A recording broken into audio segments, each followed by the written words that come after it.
Meus amados irmãos,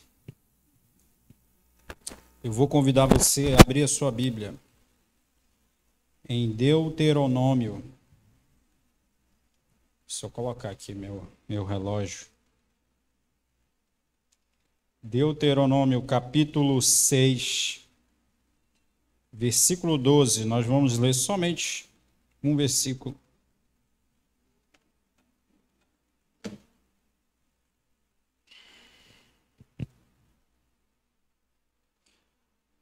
Amém?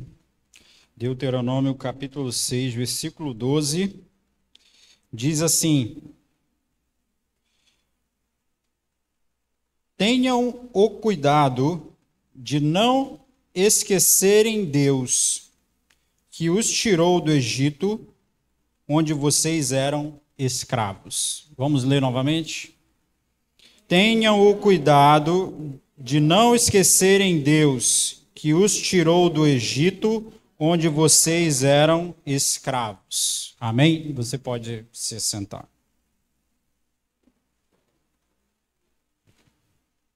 Graças a Deus. Essa palavra, ela que está aqui em Deuteronômio 6, ela fala assim, olha, antes desse versículo que nós lemos, ela fala assim, que o Senhor fez um juramento a Abraão, a Isaac e Jacó, que daria essa terra a vocês. Eu não estou lendo exatamente como está aqui, mas é o que está o texto. Essa terra daria a vocês, onde há grandes cidades ricas e há casas cheias de valores, há poços de água que vocês não cavaram, há plantações e azeitona que vocês não plantaram. E aí chega o texto que nós lemos, que diz assim: quando o Senhor os levar para esta terra e vocês tiverem comida à vontade, chega o texto que nós lemos, tenham o cuidado de não esquecerem Deus, que os tirou do Egito, onde vocês eram escravos. Amém?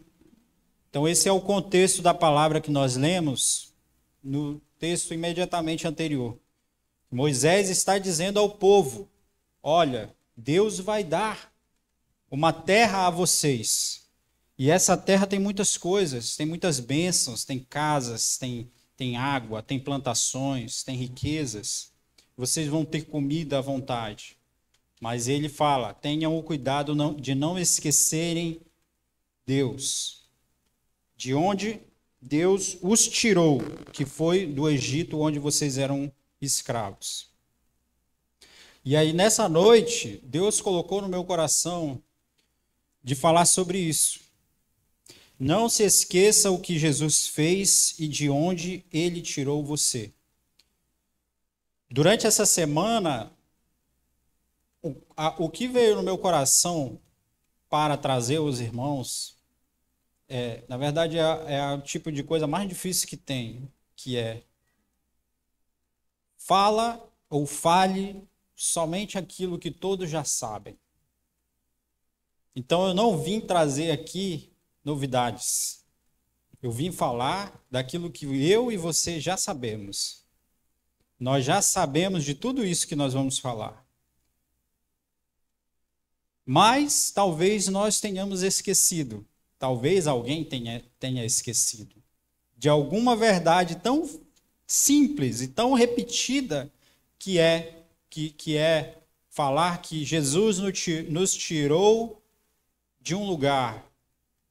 Para você lembrar de onde ele tirou você e para você lembrar de onde ele tirou você e o que ele fez. Amém? E isso é o mais difícil, porque falar sobre aquilo que todos nós já sabem é cair naquele lugar comum em que todo mundo já ouviu. Mas é o que tem mais valor. Porque na ânsia de querer trazer novidades, de querer trazer novas interpretações e revelações, nós nos distanciamos da verdade. E não deve ser esse nosso anseio. Nosso anseio deve ser lembrar e nos ater àquilo que todos nós já sabemos, que já foi repetido desde o primeiro dia que você se converteu, mas que talvez tenha sido esquecido. Amém? E que grande, né? E que ótimo isso. Que ótimo é falar sobre coisas que todos nós já sabemos, que é a salvação de Cristo para nossas vidas. Amém? Mas, antes de falarmos sobre isso que eu falei, eu vou fazer uma introdução aqui, que é falar o seguinte: olha, lembre-se aí do dia que você se converteu. Ah, irmão, eu não me converti aí num dia, mas lembre-se no dia que você foi batizado. Talvez esse dia pode ter sido marcante. Lembre-se desse dia em que Jesus entrou no seu coração, começou uma transformação, começou a fazer uma obra na sua vida. Deus transformou, provavelmente Deus curou coisas físicas ou coisas do seu coração. Deus curou o seu passado, talvez Deus tenha restaurado a sua família. Deus fez várias coisas na sua vida a partir daquele momento que você aceitou a Cristo. Você teve uma nova vida. Você teve uma nova vida, um novo recomeço a partir daquele momento. Você experimentou o perdão de Deus na sua vida, é ou não é verdade? Todos nós experimentamos esse perdão. Você foi justificado e santificado, daqui a pouco eu falar mais sobre isso. Mas, quando nós experimentamos a Cristo, quando nós experimentamos a entrada de Cristo no nosso coração, na nossa vida, é uma revolução. É literalmente como se nós estivéssemos andando em uma direção e tivéssemos dado meia volta. Estávamos perdidos, indo num caminho totalmente errado, e Cristo mudou a direção da sua vida. E daqueles que estavam ao seu redor. Provavelmente alguém na sua família aceitou Jesus também. Provavelmente você foi, como é que se diz? Um instrumento para que Deus fizesse outras pessoas ao seu redor também tomassem uma decisão por Cristo. E tudo isso nós experimentamos. E o que acontece é que os anos vão passando, o tempo vai passando, e é normal que aquilo caia num ciclo de igreja, de cansaço, de trabalho, talvez alguma dificuldade tenha havido, tenha provocado algo no seu coração, e quando nós menos esperamos, nós caímos no lugar comum, que é seguir a Cristo, né, como se fosse um automático, no piloto automático. Né? Seguir a Jesus no piloto automático. Isso, com o passar dos anos, vem o cansaço, talvez aquele amor vai esfriar, aquele sentimento de novidade, de descoberta. Por incrível que pareça, mas eu nasci na igreja, mas isso também existe. Eu me lembro, a primeira vez que eu li a Bíblia, lá em Mateus, e cada versículo que eu lia, quando eu tinha ali uns 11, 12 anos, cada versículo que eu lia parecia assim uma descoberta. Olha, a Bíblia diz isso. Aí eu me lembro que eu li aquele versículo que dizia assim, olha, se tu tens alguma coisa contra o teu irmão e tu vai dar uma oferta, você tem que deixar a oferta no altar e ir lá pedir perdão para ele. E aquilo me deixou assim, sabe? Uma descoberta para mim. E vários textos eu poderia dizer para vocês. Quando eu li aquele texto que dizia que Deus manda a chuva para o bem e para o mal, também na minha cabeça, sabe, era uma nova informação de quem Deus era ali. E assim a vida vai passando e a gente vai descobrindo a Bíblia, vai descobrindo Deus, vai vindo fases, nós vamos passando por aquilo tudo, né? E provavelmente, em algum momento, nós podemos ter esfriado aí nessa trajetória. E aí a grande pergunta é: o que fazer? O que fazer? Né? O que aconteceu para que houvesse esse esfriamento, para que houvesse seguir a Jesus como não mais com muito significado, mas como algo mecânico, automático. O que fazer e o que aconteceu para que você chegasse nesse ponto? Ora, o que fazer é, nós ficamos, eu não tenho a pretensão de falar sobre tudo que pode acontecer, mas uma das coisas que pode ter acontecido é nós termos nos esquecido. Porque já saímos de um lugar e já caminhamos durante tanto tempo que talvez tenhamos esquecido de onde saímos, que é natural. Talvez eu e você, durante essa caminhada cristã, em algum momento nos esquecemos de onde nós saímos, de como nós éramos quando Cristo nos encontrou, de como nós éramos quando eu comecei a seguir a Jesus, quando eu comecei a ser um discípulo de Jesus. E o que aconteceu? Você esqueceu. Você esqueceu de quem você era, de onde Deus tirou você. E aí vem o texto. Vem o texto que nós lemos, que Moisés está dizendo para o povo: tenha o cuidado de não esquecerem o Senhor e de onde Deus tirou vocês. Tenham o cuidado de não se esquecerem de onde Deus os tirou, que Deus os tirou do Egito, onde vocês eram escravos. E eu vou convidar você a ler Lucas 7:40.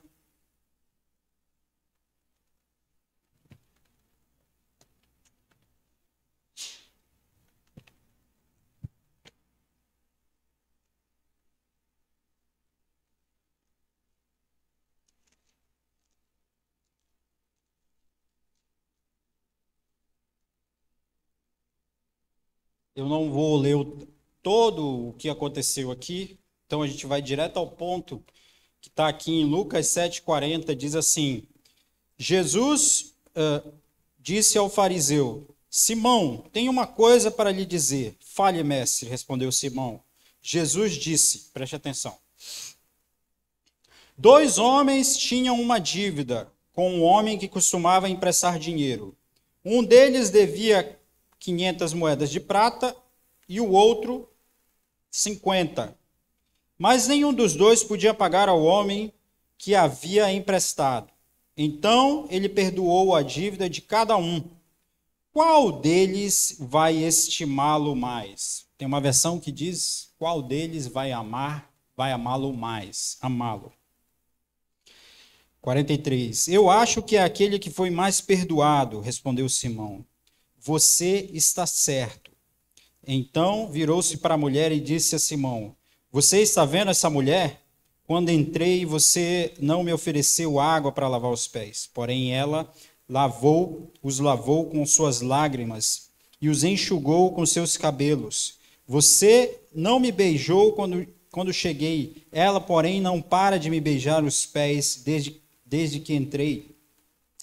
Você não pôs azeite perfumado na minha cabeça, porém ela derramou perfume nos meus pés. Eu afirmo a você, então, que o grande amor que ela mostrou prova que os seus muitos pecados foram perdoados. Mas onde pouco é perdoado, pouco amor é mostrado. E daqui nós tiramos a frase que talvez você já tenha ouvido: quem muito é perdoado, muito ama. Amém? Ora, irmãos, se você lembrar de onde Deus tirou você, e você lembrar quem você era e o que você era, qual situação Deus tirou você, e no seu coração você saber que você era alguém que não merecia, alguém que tinha uma dívida muito grande, como nessa história que Jesus contou aqui, alguém que não merecia ser salvo, alguém que devia muito, muito você vai amar. Se nós olharmos para o nosso passado, se nós olharmos até mesmo para quem nós poderíamos ter nos tornado, e nós tivermos consciência de que Jesus nos salvou de uma grande miséria, Jesus nos salvou de uma grande, não sei nem qual é a palavra que eu uso, mas não é miséria, é uma, sabe, um caminho com um fim terrível, né? Se você tiver essa consciência de que você foi salvo sem merecer, como o Evangelho mostra, sendo nós ainda inimigos de Deus, que não merecíamos o favor, que éramos pecadores, que éramos pequenos, não merecíamos ser salvos, e Cristo nos amou, que Deus nos amou e nos salvou. Se você tiver essa consciência que a sua dívida era muito grande, o seu amor vai ser muito grande. O seu amor vai ser muito grande. Cristo, quando nos salvou, ele nos justificou. Ele diz assim, vocês veem em várias ocasiões, Jesus dizendo, vai que os teus pecados foram pagos, estão perdoados. Ele nos justificou, isso quer dizer que aquilo que nós fizemos, o nosso passado, está perdoado. E quando ele diz assim, vai e não peques mais, ele está se referindo ao futuro, dizendo, olha, santifica-te, daqui para frente, santifica-te. E quem é que santifica o homem se não é o próprio Cristo? Ou se você acha que é a sua própria natureza que se santifica? Quem santifica o homem é o próprio Espírito, é o próprio Cristo que nos santifica. Então ele nos justificou, ele nos salvou, olhando para frente, ele diz assim, eu vou contigo. E ele nos santificou. Por isso temos esperança. Porque se ele tivesse feito só um, não teríamos esperança. Só um dos dois, mas ele fez os dois. Ele perdoou o nosso passado e ele santifica o nosso futuro. Cristo faz isso conosco. Por isso temos esperança. O cristão verdadeiro, seguidor de Cristo, ele pode ficar abatido, como a palavra diz, mas nunca derrotado. Porque sempre há uma esperança. Ele sempre está à espera de que algo Deus fará. De alguma maneira que nós não sabemos como, mas Deus fará algo para nos ajudar. Esse é o cristão verdadeiro. O cristão verdadeiro nunca entrega os pontos para derrota, para tristeza, apesar de que pode ter razão para isso. Mas ele não entrega os pontos, porque o cristão verdadeiro morre pensando, Deus pode me curar. É ou não é verdade, irmão? Quantos nós já vimos de que está no leito da cama e a pessoa está dizendo assim, Deus, me cura, porque eu ainda não fiz muita coisa para o Senhor. Eu já vi isso. Está à beira da morte e a pessoa está clamando a Cristo. E nós não sabemos se Deus vai curar ou não, mas ainda assim tem esperança de que Deus vai vir e vai curar, e vai mover, e vai fazer algo. Essa é a vida do cristão. Essa é a vida do cristão. E quando o pior caso acontece, nós nos alegramos, apesar da tristeza. Como é que é isso? É assim. Quando o pior caso acontece, o irmão morre, ficamos tristes, mas ficamos alegres. Por quê? O nosso pior caso é a glória. O nosso pior caso é ir conhecer o Pai. Tudo isso nós só temos por causa de Jesus Cristo. Porque para o mundo, a morte é o desespero. Pode pegar qualquer pessoa, o mais durão, o mais forte, não aceita o fim. Faz de tudo, mas não consegue, porque é normal, é natural, vai passar. Não tem esperança, porque não tem Cristo. Quando Cristo entra na nossa vida, ele traz consigo a vitória sobre o pecado, o mundo, a morte, o diabo e você mesmo.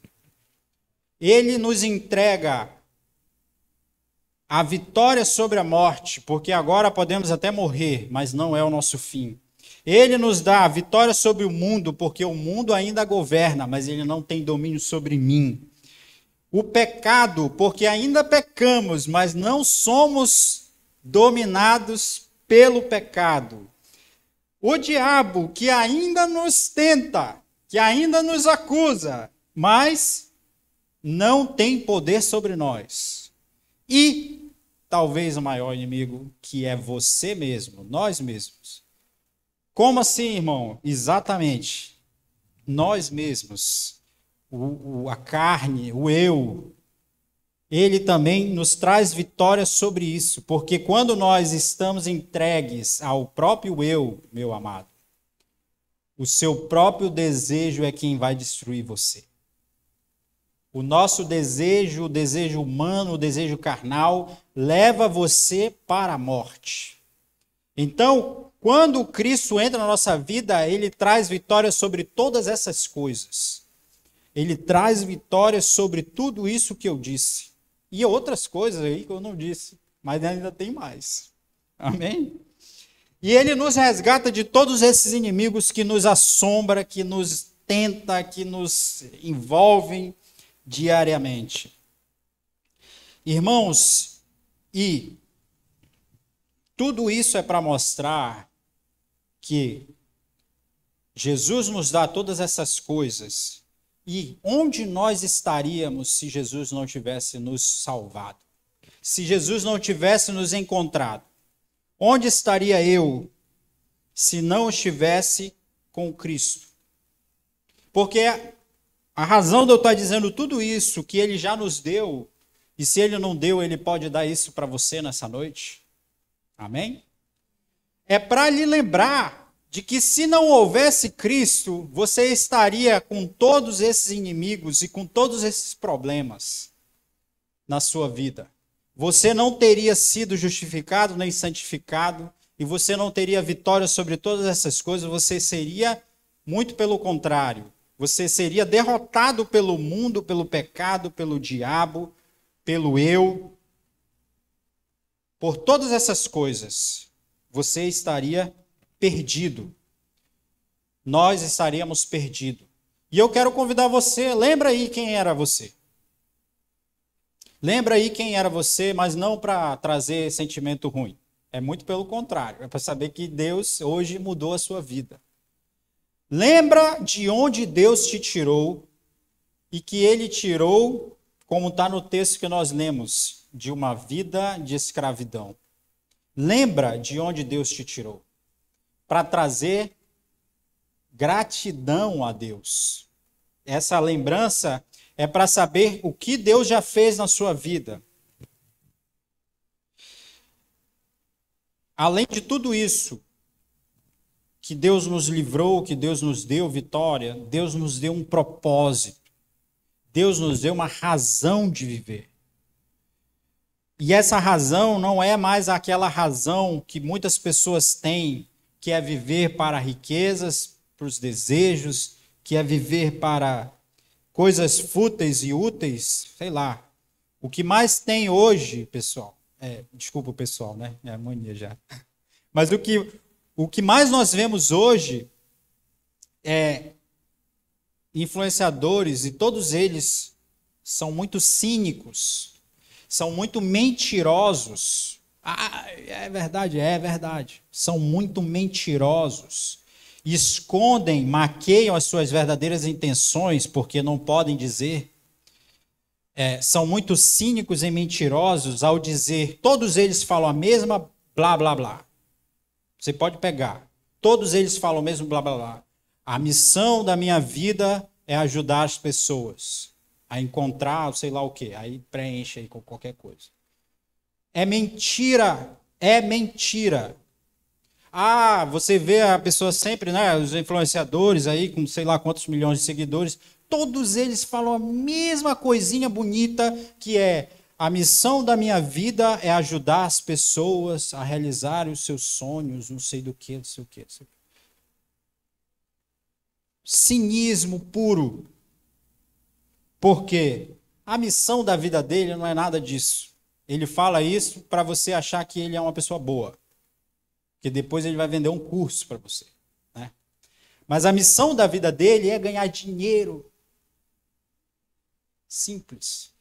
A missão da vida dele é ganhar dinheiro em cima de você, de mim. Essa é a missão da vida dele.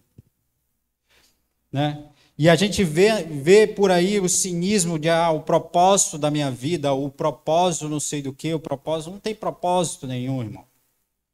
Propósito eu sei qual é o propósito. Quem tem propósito verdadeiro é quem tem Cristo no coração. Essa pessoa que tem Jesus, que pega o propósito que Deus deu e colocou na nossa vida, esse sim tem um propósito verdadeiro de amar e ajudar as pessoas com o que é verdade e não com sei lá o que vendem por aí. Deus nos deu um propósito que é o maior propósito que você vai encontrar entre qualquer um. Deus nos deu um propósito que é glorificar a Ele, que é anunciar Cristo, que é anunciar o Evangelho, que é glorificar a Cristo. Esse é o propósito. Vivemos para isso. Acima de tudo, acima de qualquer coisa. E deveria ser, custe o que custar, nós vamos viver esse propósito. Esse propósito não é para mim, não é para mim engrandecer, para mim satisfazer, mas é para engrandecer a Deus, ao único Deus que merece tudo. E nessa história, se você não tiver muito cuidado, você esquece de tudo isso. Você esquece. Por que é tão difícil pregar o evangelho em países ricos? Não tenho a intenção de responder tudo aqui sobre essa pergunta, mas eu vou trazer uma reflexão sobre isso. Por que é tão difícil pregar o evangelho em países ricos? Como assim, irmão? Pregar o evangelho lá é fácil. Você tem liberdade, você pode pregar. Não estou me referindo a essa liberdade de falar, de pregar. Eu estou me referindo a ver pessoas se convertendo, ver pessoas ouvindo o que você tem para dizer e tomando uma decisão por Cristo. Por que é tão difícil? É tão difícil porque a vida dessas pessoas é mais ou menos. Ela não é tão ruim, mas ela também não é assim tão boa. Então, a pessoa tem uma vida mais ou menos ali. Ela não tem tanta dificuldade. Ela não tem tantos problemas assim. Então, para que eu vou querer Jesus? Para quê? Se eu olho para a minha vida e eu não vejo que está tão assim, tão ruim assim. Para que eu vou querer Cristo se a minha vida não é tão ruim assim? E aí você vai pregar o evangelho na Europa, você faz de tudo. E você, no máximo, vê pessoas que falam assim, não, eu vou ficar aqui na igreja, mas você tem que aceitar Jesus. Não, eu não quero, eu só quero vir na igreja. Eu só quero assistir a palavra porque eu acho bonito e eu quero ficar aqui no banco. Eu não quero ter esse compromisso de dizer que eu aceitei Jesus, que eu sou fanático. Mas eu vou vir de vez em quando. Eu não quero compromisso, eu vou vir de vez em quando no culto. Quando a minha vida der uma piorada, eu venho no culto e aí depois eu sumo. E essa é a realidade. Essa é a realidade. Ou seja, se você achar, quanto mais você acha que a sua vida é boa, você vai dizer, para que eu preciso de Cristo? Se você achar, quanto mais você achar que você é bom, para que você vai dizer que você precisa de Jesus? Para quê?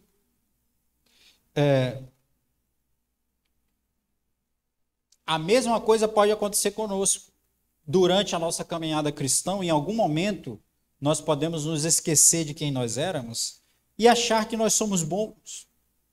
E achar que eu já sei muita coisa, que eu já faço muita coisa. E achar que eu já fiz muito. E ao invés de dívida, eu estava até falando com a Andressa isso. Ao invés de dívida, eu tenho um saldo. Né? O saldo, quando a gente diz assim, dívida é porque ficou no negativo, né? Você está devendo no negativo lá, e aí quando entra no aplicativo fica vermelho, né? Não sei quem é que está no vermelho. Né? Mas a gente entra no aplicativo, dá até um arrepio, que está no vermelho. Agora, quando você pensa assim, não, mas eu tenho até um saldo, tem até o positivo, está no positivo, porque eu faço muita coisa. Eu faço muita coisa para Jesus. Já fiz muita coisa nesses meus, sei lá quantos anos de evangelho. Quando nós pensamos assim, nós achamos que Deus é o nosso devedor. Que Deus é o nosso devedor. E Deus não é devedor de ninguém. Quem tem uma visão muito boa de si mesmo, rejeita Cristo. Rejeita, porque o que Cristo veio fazer foi pagar as nossas dívidas. Se achamos que nós não temos dívidas, que nós já fizemos muito, qual é o valor do sacrifício? Se achamos que nós fizemos muito, é como na palavra que nós lemos aqui em Lucas: para quem muito foi perdoado, muito ama. Por último, nesse tópico aqui, eu vou só dizer um negócio para vocês que é: um fariseu nasce quando um cristão esquece de onde veio. Porque esse comportamento que eu estou descrevendo para vocês, de uma pessoa que acha que tem um saldo positivo, que já sabe muito, é o comportamento de um fariseu. Que é a palavra que nós usamos para personificar tudo isso que eu falei. Que está aqui em Lucas 7. Era um homem que convidou Jesus para a casa dele, mas não fez nada. Ele não fez absolutamente nada para receber a Cristo. Justamente porque ele, com todo o orgulho que ele tinha de ser, né, um fariseu, conhecedor da lei, praticante da lei, chamou Jesus para sua casa, mas não o recebeu bem, não fez nada, não tratou Jesus conforme. Então, toda vez que um cristão esquece quem ele era, de onde Deus tirou ele, da dívida que Deus pagou, de que Cristo pagou para ele, nasce um fariseu. Por quê? Ele tem, a maior característica tem orgulho das suas obras, das suas boas obras. Tem orgulho de quem é, né? Tem orgulho do que sabe. E o orgulho é terrível. O orgulho é terrível. O orgulho nos mata em muitos sentidos. E aí eu vou contar aqui uma passagem que eu não vou ler, mas tem uma passagem, eu tenho anotado aqui, mas eu não posso aqui procurar. Só para dar referência para os irmãos. Um monte de papel que eu tenho aqui. Aleatórios. Mas está lá em João 3. João 3, 26. Mas eu não vou ler. Só para os irmãos acreditarem em mim. Tá? Mas está lá, João 3, 26, viu? Tá aqui, ó. Então tem uma passagem que diz assim, olha. Fala sobre João Batista. João Batista, depois que batizou Jesus, né? João Batista, Jesus veio e tal, batizou Jesus e foi. Um dia, os discípulos de João Batista chegaram até ele e disseram assim: João, aquele homem que tu batizaste está aqui perto. E ele está batizando também. E o pior, as pessoas todas estão indo para lá. E aí tem uma versão que tem até exclamação, assim, do desespero do discípulo. Dizendo assim, olha, as pessoas todas estão indo lá com ele e ninguém está vindo aqui com a gente. E ele está batizando e aqui perto. Qual seria a nossa reação? De pensar assim, olha, as pessoas estão te abandonando. Tu está ficando sozinho. Está todo mundo indo embora. E aí, irmãos, tem um peso essa palavra da resposta que João deu, dizendo: eu sempre disse para vocês de que eu não era o Messias. E eu nunca escondi de ninguém isso. E eu vim para anunciar ele. E se ele está batizando e todos estão indo para lá, eu estou feliz, porque é o que eu tinha para fazer, era isso. E aí que vem a frase que nós tanto falamos, né? Importa que ele cresça e eu diminua. Esse é o comportamento de uma pessoa que não é um fariseu. Por quê? Porque ele está dizendo, não sou eu. O que importa não é eu aparecer.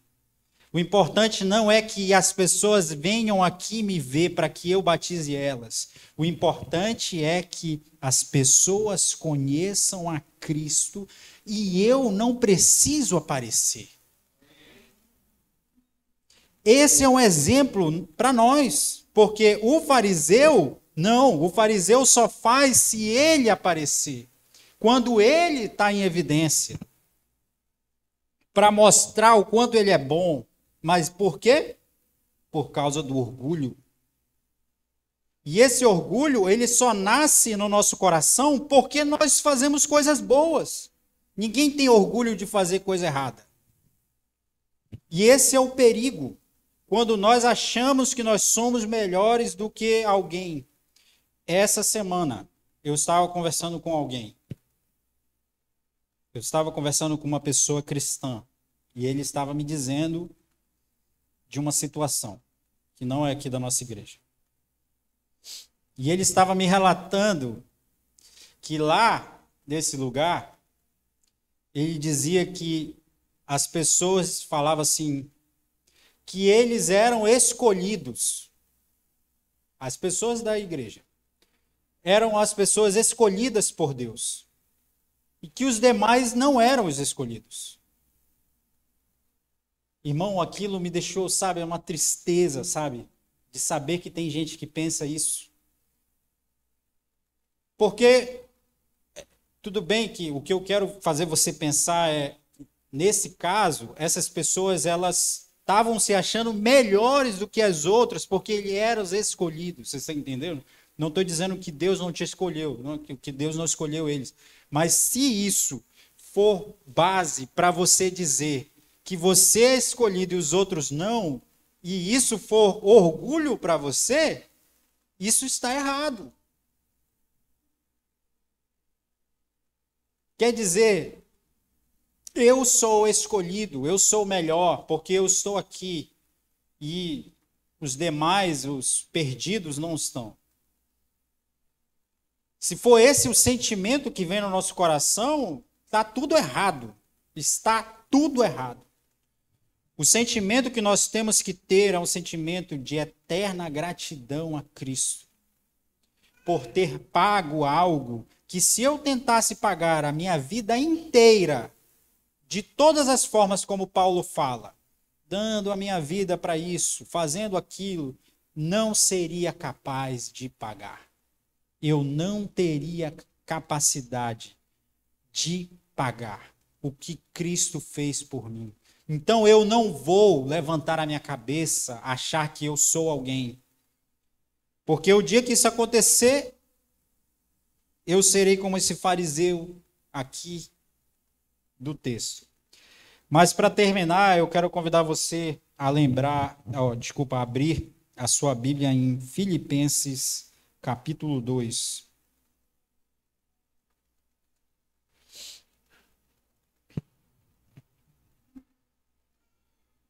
Nós falamos sobre de onde Deus te tirou aqui em Lucas 7, e agora nós vamos falar Filipenses 2, que é: não esqueça do que Jesus fez.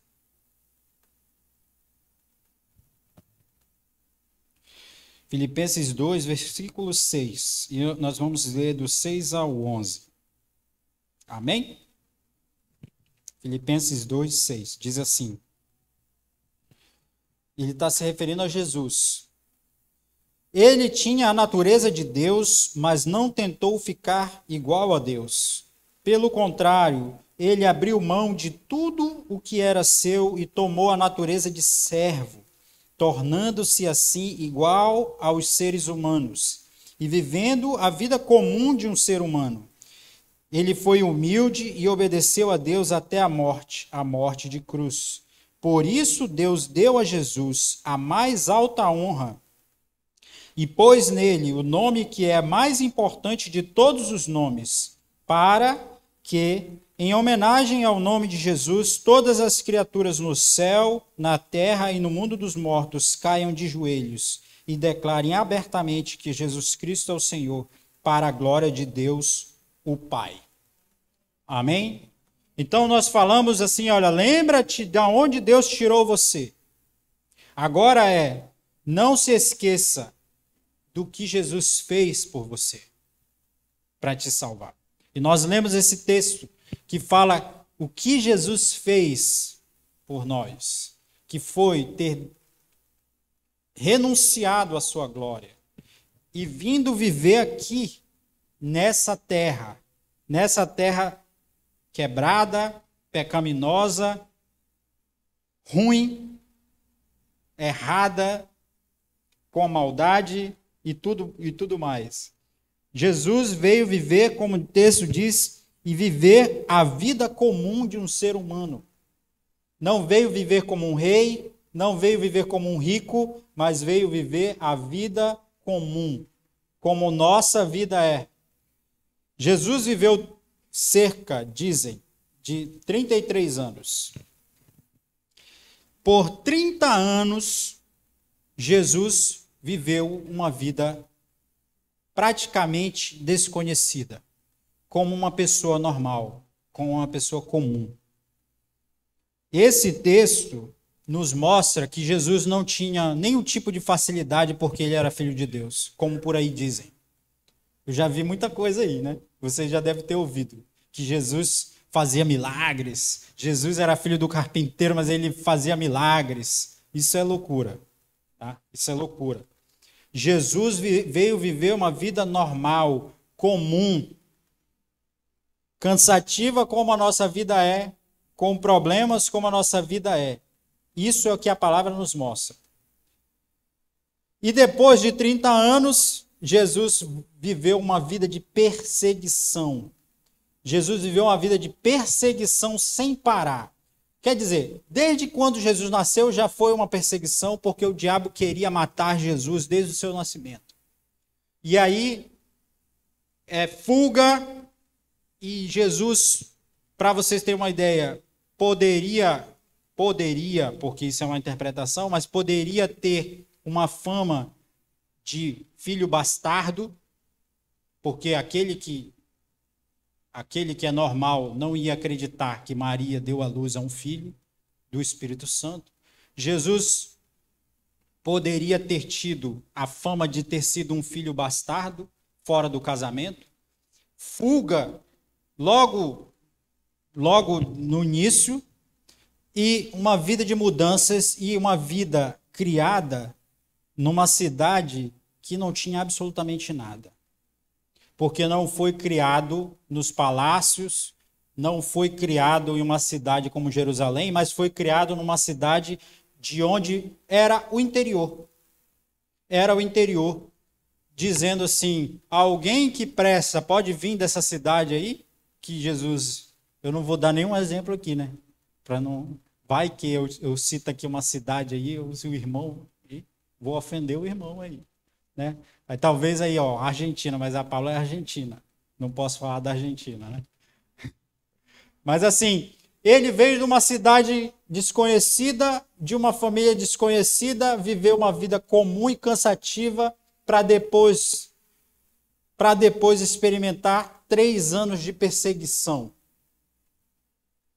de todo tipo, do diabo e dos líderes da época, para experimentar uma vida de perseguição, sem descanso.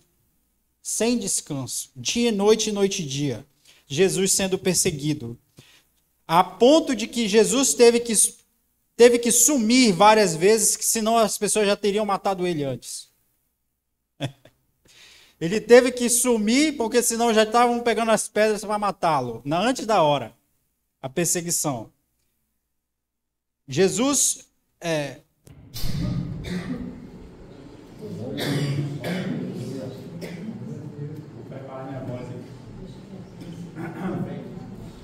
Vamos lá.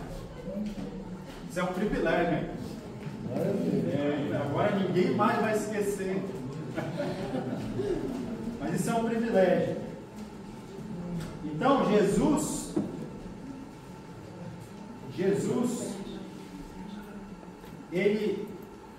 a palavra diz que Jesus, antes de ser crucificado, Jesus suou sangue. A palavra diz que ele recebeu uma coroa de espinhos. E essa coroa de espinhos, ela não é uma coroa que simplesmente foi posta na cabeça dele.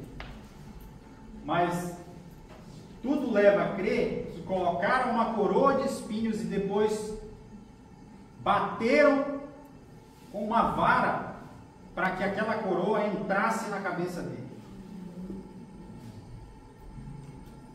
Além dos açoites que Jesus teve, além da coroa, além dos pregos, quando Jesus foi crucificado na cruz, quando Jesus foi crucificado naquela cruz, que foi pregado os seus pés, foi pregado os seus aqui, essa região, né? As mãos. Tente imaginar você, para que Jesus respirasse, ele tinha que apoiar o seu corpo, o seu peso nos seus pés. Porque a cruz era feita para que a pessoa ficasse pendurada. Se ela não fizesse força com os pés, ela ficava pendurada com as mãos apenas. E fazendo isso por algum tempo, você não consegue mais respirar. Porque você morre sem conseguir, por causa da estrutura aqui do tórax. Você não consegue mais colocar o ar para dentro, se você simplesmente não fizer força com o pé para levantar o seu corpo. Então, para ficar vivo na cruz, Jesus precisava fazer um esforço de ficar de pé. Que senão ele morreria asfixiado, e ele não poderia morrer asfixiado. Porque a palavra dizia que não era assim que ele deveria morrer, porque não era assim que o sacrifício morria, não era por sufocamento. Então Jesus tinha que fazer força para ficar vivo na cruz, para respirar. Sem falar do ombro deslocado, que dizem que tem que deslocar o ombro para poder pregar na cruz. Mas a minha missão aqui não é contar os horrores, né? Mas a minha missão aqui é falar sobre o sacrifício que Jesus fez por nós. Não apenas morrer, mas ele deveria morrer como o cordeiro. Como o cordeiro. E eu só descrevi aqui o sacrifício físico que ele teve que passar. E esse não era o pior. Porque o sacrifício maior era enfrentar a ira de Deus por estar recebendo todos os nossos pecados naquele lugar. Eu não sei se os irmãos devem já ter visto em algum momento alguém enforcado. Seja por foto, vídeo, filme, não sei. Alguém que morreu enforcado. E é uma cena muito impactante, né? Mas o que eu quero trazer para vocês aqui é a crucificação, ela é pior do que o enforcamento. Porque o enforcamento, eles eram enforcados e deixados ali para as pessoas verem. E o enforcado, ele morre rápido. E a crucificação é feita para haver sofrimento. Para que as pessoas vejam, para que todos vejam quem era aquele que morreu, porque tinha identificação do morto, e para que as pessoas passavam lá, enfim, eu não vou entrar nessa questão, mas as pessoas passavam lá e falavam mal daquele que estava ali. Eles passavam ali, e aonde se colocavam os crucificados era onde se passavam as pessoas. Ninguém crucificava ninguém escondido. Era para todo mundo ver. E as pessoas passavam ali e falavam mal daquele fulano. Tá vendo aquele ali? Morreu. Tal. E falava, não é minha missão aqui falar isso, né? Nada do que... Quando nós vemos um bandido sendo espancado, morto, a mesma coisa acontece. Fulano de tal, ali, ó. Tá vendo o que aconteceu? Menos um. Enfim. E as pessoas passavam ali e falavam mal de Jesus. Falavam mal de Jesus. Amaldiçoava. Fazia tudo que era nesse sentido. E além disso, Jesus enfrentou a ira do próprio Deus. Jesus enfrentou o abandono do próprio Deus. Por isso que caiu sobre ele as nossas maldições. As maldições caíram sobre ele. Os pecados caíram sobre ele. Os nossos pecados caíram sobre ele. Isso é a pior, eu vi recentemente até isso. Esse foi o pior pecado que já se aconteceu na humanidade. De ter matado o Filho de Deus. Mas o Filho de Deus ter morrido foi a melhor coisa que nos aconteceu. Porque Jesus conseguiu cumprir tudo o que era para ser cumprido e ressuscitou dos mortos e nos salvou. Mas a minha missão aqui é só mostrar, me lembrar primeiro, de que Jesus fez foi muita coisa para me salvar. Que Jesus fez foi muita coisa para me salvar. E, para terminar, não se engane. Esse Jesus humilhado, esse Jesus batido, crucificado, morto, que foi humilhado na cruz, você não vai ver mais ele. Quando nós vermos Cristo, quem não souber da verdade vai se espantar, porque não vai ver mais um cordeiro manso, não vai ver mais um cordeiro calado, que é humilhado, espancado, batido e tudo. Nós vamos ver quando nós vermos Cristo, nós vamos ver um cordeiro, o Cordeiro de Deus, mas que não é esse homem humilhado e abatido. Nós vamos ver, a palavra diz que nós vamos ver a Cristo em cima de um cavalo branco, e os seus olhos são como chama de fogo, e na sua mão tem uma espada, e ele está em cima de um cavalo branco.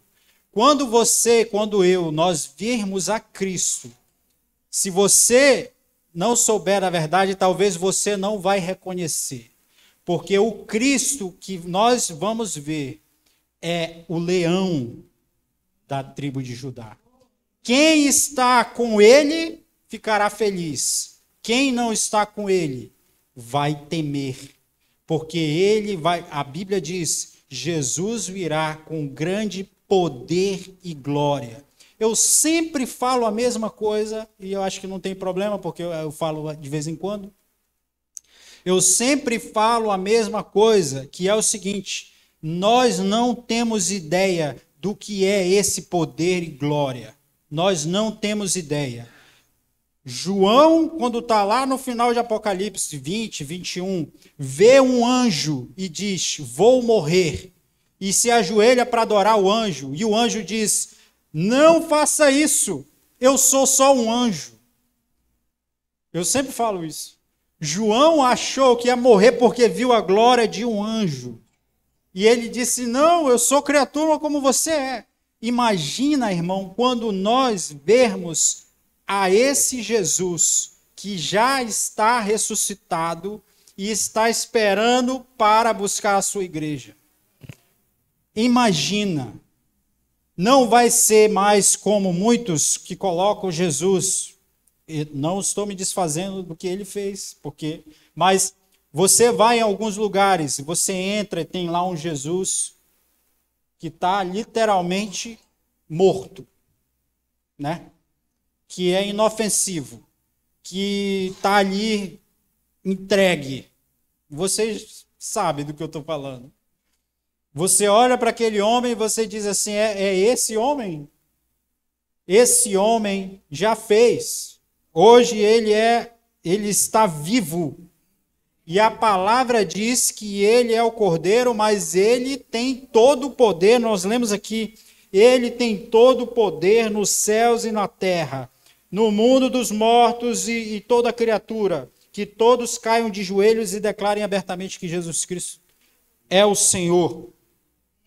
Então, nós lembramos do sacrifício de Cristo, que fez tudo isso para nos salvar, mas nós também sabemos que ele já é esse Cristo vivo nas nossas vidas. Amém? Eu vou convidar você a ficar de pé.